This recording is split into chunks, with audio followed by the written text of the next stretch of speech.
All right, at this time we need to go ahead and make our drawing that we will transfer to our CO2 Dragster block. This is if we are going to manually make this car. Now, a lot of students will ask me, and people will ask me, Mr. Platt, can you actually make a car off of a drawing? The answer to it is yes, you can.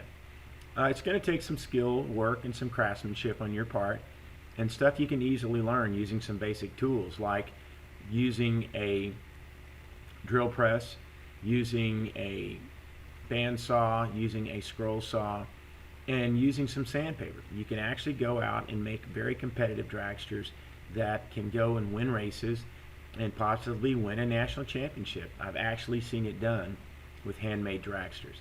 However, we'll also create a set of videos and tutorials for you to actually use milling software, where you would actually go in and take your 3D model and create a tool path of which you can mill out to a milling machine or a CNC router.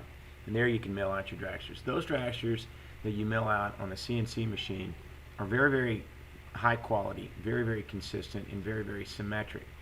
If we go that route, which I think we will, we'll probably wind up using two software packages to do that.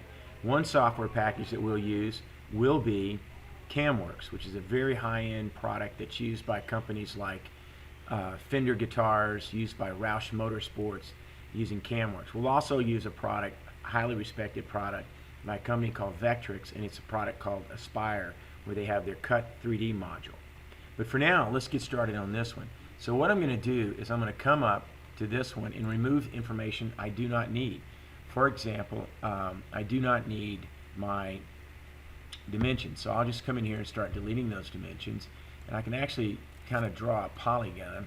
Probably not. We'll just go ahead and individually delete these, get those out of there, and remove a lot of the extraneous information that we don't need to go in and mill out manually our dragster and produce it that way.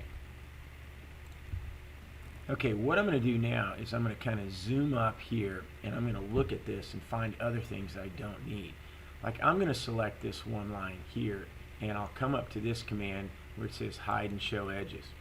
Now, when you look at a drawing in SOLIDWORKS on a drawing file, there actually is two lines, one for this side and one for the other side. Now let's go and select this one and do the same thing with it as well. And we'll go ahead and select that one, and we'll take it out. Now, as you can tell, that one doesn't leave the dashed line. That's okay. We really don't need that.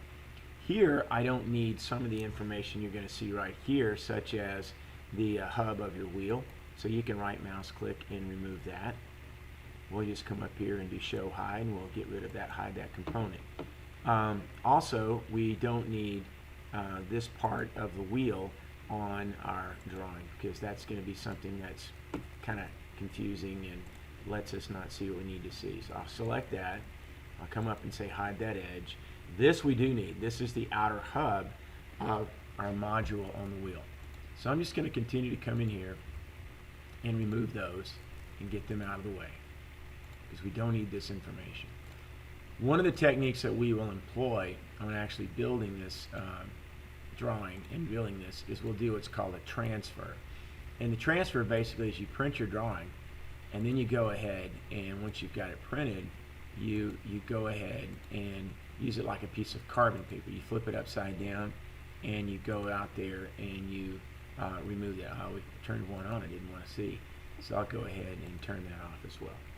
Well, I'm going to come back to this after I've turned off all the edges I really don't need to see, and then we'll take a look at it and evaluate it at that point.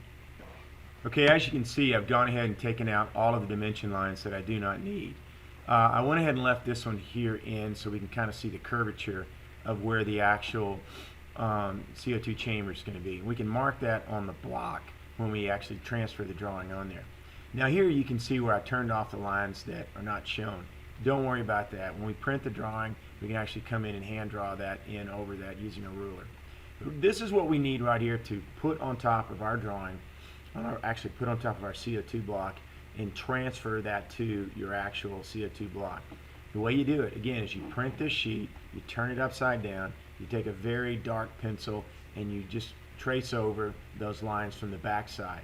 Then you cut each piece, like right here, you tape it to your block, and you take like a red pen and you just lightly draw over it so that the design transfers to the CO2 block. You'll need a set of calipers and a ruler to make sure as you sand your car and you shape it down that it's going to be the actual size of what you see here. But this is what we need to do now. Our dragster is completely designed, our drawings are done, and we're ready to move forward to making our CO2 dragster.